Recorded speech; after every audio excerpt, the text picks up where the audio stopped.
Every day we meet people at work, online, in friendships, relationships, even in passing. And each person you meet is showing you only a part of who they really are, not because they're lying, but because, like you and me, they've learned to adapt, to protect themselves, and to survive in a social world.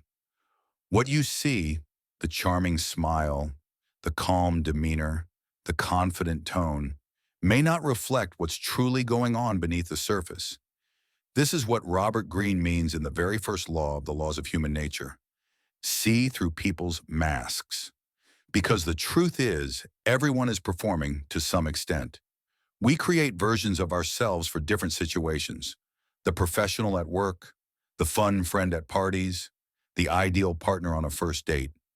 But these versions, these masks, are crafted for a reason.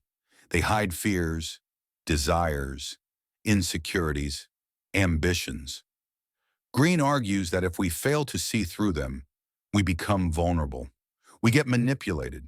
We get blindsided by betrayal, bad decisions, and broken trust. So he tells us, don't take people at face value. Don't assume the image is the reality.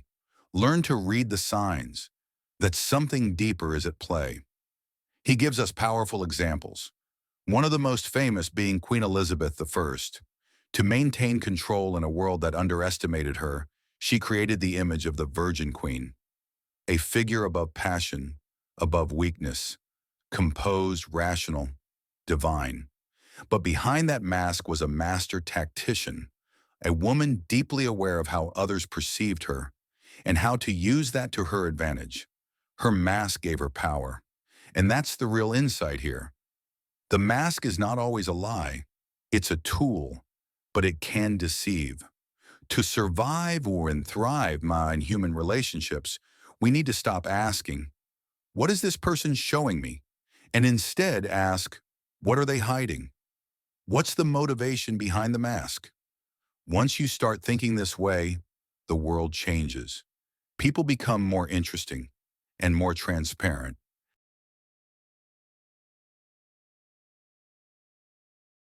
If people are constantly wearing masks, why do we fall for them? Why do we believe what we see, even when our instincts whisper that something's not quite right? The answer lies deep within human psychology. We all have a tendency to project. That means we unconsciously see ourselves in others. If you're honest, you assume other people are honest. If you're kind, you want to believe others have good intentions. It feels safer that way, simpler, but it's also where we become most vulnerable. Robert Greene warns us about this tendency. He says we don't just see people, we interpret them through the lens of our own character. And because of that, we often miss the truth. We fall for charm, for charisma, for confidence. We trust someone who seems sincere, not because they are, but because we want them to be.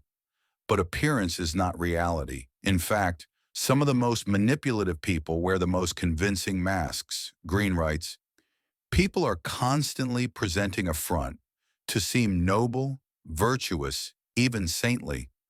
But this front is often constructed precisely to disguise the opposite: envy, greed, aggression. We see it in politics, in business, in relationships. How many times have you heard the phrase, I never thought they could do something like that? That's the power of the mask and the danger of projection. There's another reason we fall for appearances: emotion.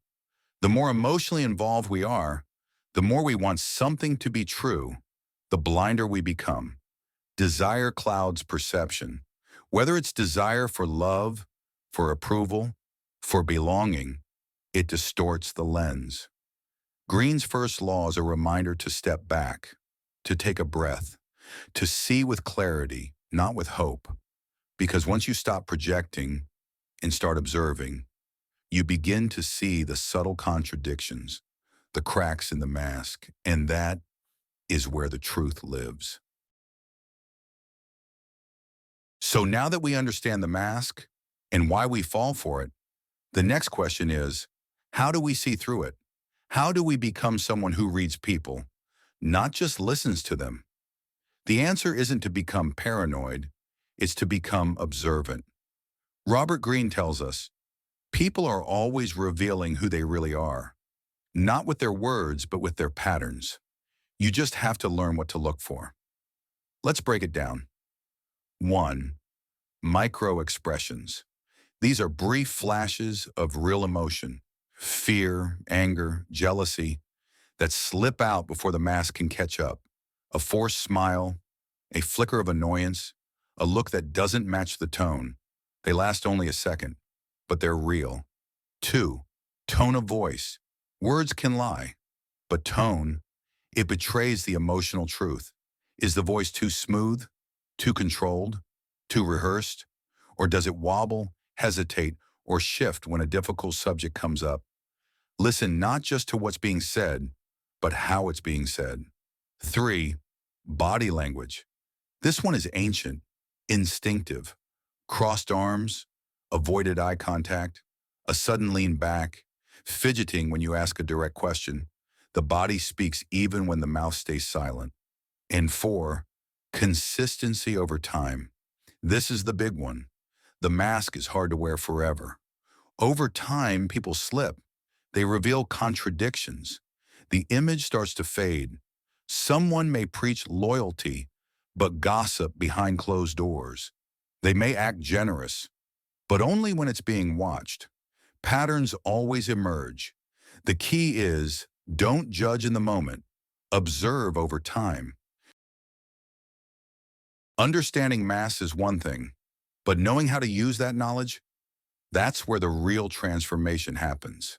Imagine being able to walk into a room, a meeting, a date, a conversation, and sense what's not being said, to pick up on the tension behind a smile, the insecurity behind overconfidence, the manipulation behind charm. That's not magic, it's perception, and it starts with attention. Here's how you apply Law 1 in the real world. First, get into the habit of watching people in low-stakes environments. Look at how someone treats a waiter, how they talk to people who can't offer them anything, how they behave when they don't think they're being watched. That's often where the real character shows up. Second, remove your emotional bias.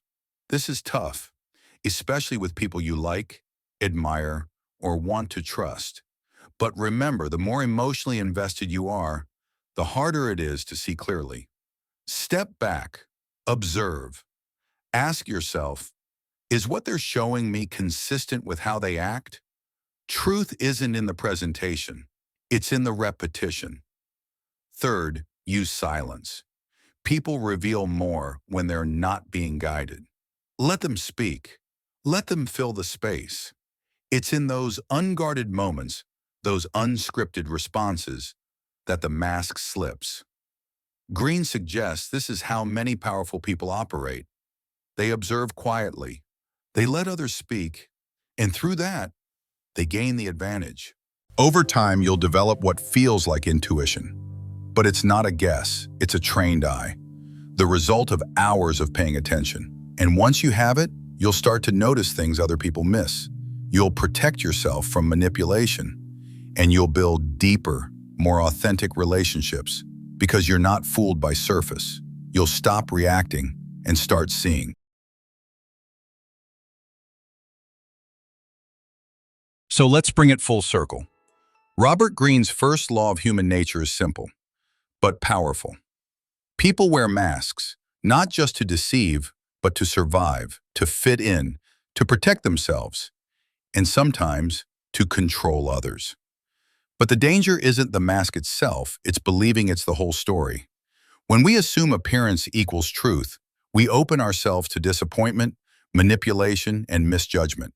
But when we learn to observe carefully, to spot the disconnect between words and actions, to understand what motivates people beneath the surface, we gain something rare: clarity. Clarity protects you.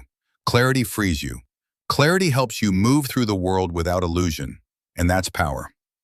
So from now on, pause before you assume. Watch, listen, reflect. Because what someone shows you is only the beginning.